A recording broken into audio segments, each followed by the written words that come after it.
Sabuwar jarumar da ta fito a cikin shirin Labarina, wadda daga ƙarshe kuma ta yi azari ta mutu, wadda ta fito a matsayin matar Al-amin.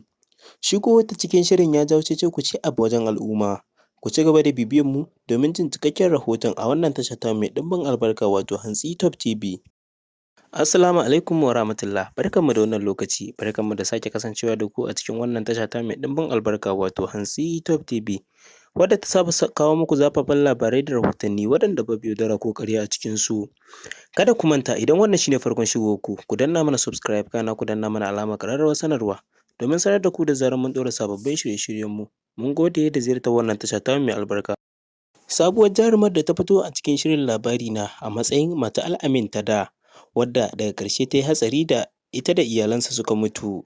Fitowar wannan jaruma ya jawo cece-kuce a wajen mutane, musamman masu kallon shirin na Labarina, waɗanda wasu ke ganin cewar bai kamata a ce an kashe ta a wannan lokaci ba, sakamakon ta samu karɓuwa a wajen al'ummar wanda suke kallon wannan shiri na Labarina. Babu shakka mutane da yawa sun nuna ƙaunarsu ga wannan jaruma da ta fito, saboda wasu na ganin cewar ina ma Maryam aka ɗauke aka bar wannan jaruma, sakamakon suna cewa wannan jaruma ta kasance fitacciyar jaruma, ga kyau ga komai da komai, ya kamata a ce Aminu Saira ya bar ta domin mutane su ci gaba da kallon acting ɗinta.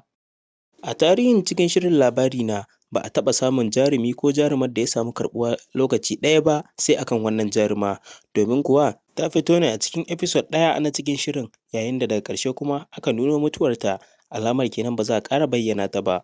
Mutanen da suka kasance ma'abota kallon wannan shiri na Labarina sun nuna matuƙar jin ba daɗinsu, sakamakon yadda aka cire wannan jaruma farat ɗaya ba tare da sun ga wani acting ɗinta mai tsayi ba.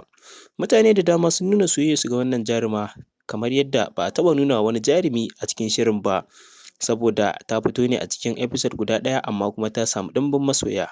Ma'abota kallon wannan shiri na Labarina sun nuna tsananin ƙaunarsu ga jarumar cikin shirin, wato Maryam, amma kuma daga zuwan wannan jaruma sai ga shi ta samu karɓuwa a wajen al'umma fiye da yadda Maryam ta samu karɓuwa.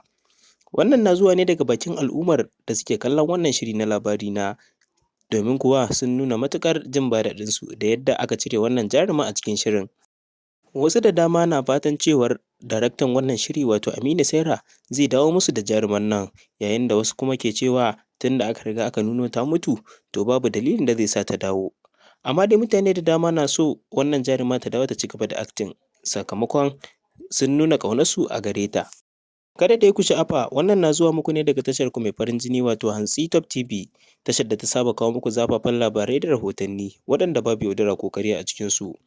Idan wannan shine farkon shigo ka wannan tasha, ka danna mana subscribe, kana ka danna mana alamar ƙararrawar sanarwa domin sanar da kai da zarar mun ɗora sababbin shirye-shiryenmu waɗanda babu yaudara ko ƙarya a cikinsu.